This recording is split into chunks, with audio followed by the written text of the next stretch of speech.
আজ মহাশিবরাত্রি। আজকের দিনেই মহাদেব আর পার্বতীর মহামিলন ঘটেছিল। ব্লগের প্রথমেই তোমাদের সকলকে জানাই শিবরাত্রির অনেক অনেক শুভেচ্ছা, অভিনন্দন এবং ভালোবাসা। সবাই জানি আজকের দিনটা অনেক অনেক আনন্দ করছো, আমরাও তাই আনন্দ না করে আর থাকতে পারি, চলেই এসেছি মহাদেবের কাছে। বাঙালি মতে প্রতিটা নারীর ধারণা আজকের দিনে যদি শিব ঠাকুরের মাথায় জল ঢালা যায় তাহলে তারা ভালো বর পাবে, আর এটাই সবাই বিশ্বাস করে। আমিও জানো তো বিয়ের আগে একটা বছর শিবরাত্রি করেছিলাম, তারপরে অবশ্য সেরকমভাবে শিবরাত্রি পালন করতে পারিনি। তবে জানো, এই যে মন্দিরটা, এটা হলো বনগাঁর সব থেকে বড় শিব ঠাকুরের মন্দির। আরও অনেক ছোট ছোট শিব মন্দির রয়েছে, তবে এই মন্দিরটা হলো বনগাঁর বারোরপল্লীতে। আমি বিয়ের পর অনেকবারই ভেবেছিলাম এই মন্দিরে আসব, বিয়ের আগেও ঠিক করে রেখেছিলাম জানো, যে বিয়ের পরে বরকে নিয়ে এই মন্দিরে এসে পুজো দেব, কিন্তু সেই ইচ্ছেটা আমার এতদিনে পূরণ হয়নি। অবশেষে আজকে পূরণ হলো। আসলে কি বলো তো, সবই তার ইচ্ছেতে হয়। সে যতদিন না টানে ভক্তকে, ততদিন ভক্ত হাজার চাইলেও তার কাছে এসে পৌঁছাতে পারে না, তাই না বলো? দেখেছো কত বড় এই শিব ঠাকুরটা, মানে এত সুন্দর লাগছে দেখতে, শুধু মনে হচ্ছে যেন কৈলাস থেকে স্বয়ং মহাদেব এখানে নেমে এসেছে সমস্ত ভক্তদের জন্য।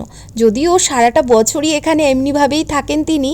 এর আগে আমি কখনোই এত বড় শিব ঠাকুরের মন্দির দেখিনি জানো।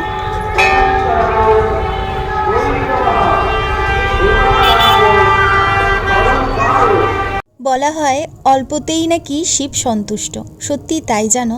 মন থেকে যদি কোনো কিছু তার কাছে একবার চাওয়া হয়, সামান্য একটু চোখের জলেও যদি তার পুজো করা হয়, তাতেও কিন্তু সে খুশি হয়, তাই না বলো? আমি তো এরকম বহুবার করেছি, আর আমি কিন্তু ফলও পেয়েছি।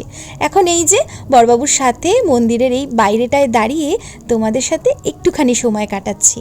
আজকে এই শিবরাত্রির দিনে আমাকে আর আমার বড়বাবুকে কেমন লাগছে তা কিন্তু অবশ্যই কমেন্ট করে জানিও। তবে হ্যাঁ, শাড়ি পরা হয়নি গো, খুব ইচ্ছে ছিল শাড়ি পরবো জানো, কিন্তু সেটা আর হয়নি। আর দেখেছো মন্দিরের এই বাইরেটা কি সুন্দর করে সাজিয়েছে, মানে এইটা হচ্ছে মেইন গেট, বুঝেছো? এত সুন্দর করে সাজিয়েছে, এমনি সময়ও সিম্পলের মধ্যে খুবই ভালো লাগে দেখতে, তবে আজকে খুব সুন্দর লাগছে দেখতে।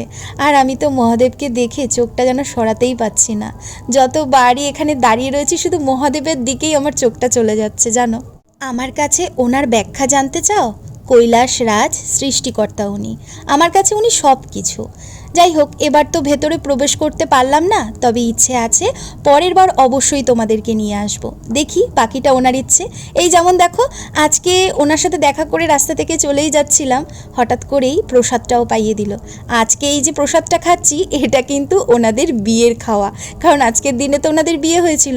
আর প্রসাদের কথা নতুন করে কি বলবো, এত সুন্দর খেতে হয়েছে না, এক কথায় অপূর্ব।